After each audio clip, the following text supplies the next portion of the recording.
United States Agency for International Trade, USAID, wamefunga virago after 60 good years having been in Africa, funding various activities including food sustainability, drought, climate change, agriculture, health, human rights, democracy, and digital development. Now today, within a twinkle of an eye, they've cut off their aid to Africa at large, and specifically in Kenya, 40,000 people have lost their jobs immediately, with immediate effect.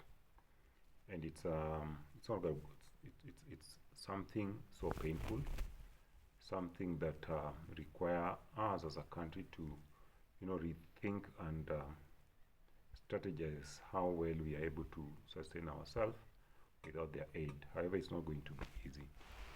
And let me give you a few statistics that are publicly available on how USAID has been of help to Kenya in particular. So in 2022, we got about 310 USD. That was equivalent to about 47 billion Kenya shillings. And this one was directly into food sustainability and cushioning us from drought.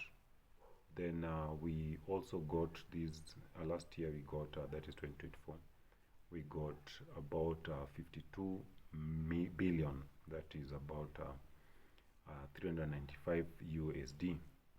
And this was after President Ruto went and had a negotiation with the then president of US, Joe Biden.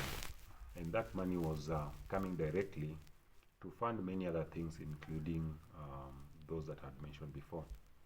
However, there was also 1 billion that came directly to partners in health and health-related, to fund health-related issues like the ARVs, like the test kits, and even the vehicles.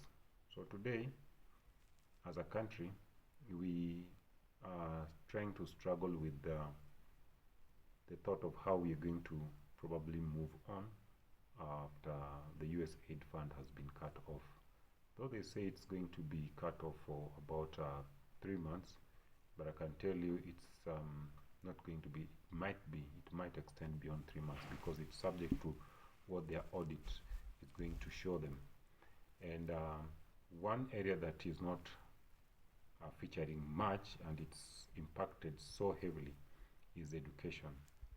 You see these international schools like Turi, Breban, Aga Khan, and Green States and the rest. Most of those who learn there are students or kids from these families, these foreigners who work in these USAID funded projects in Kenya and in Africa at large, by the way.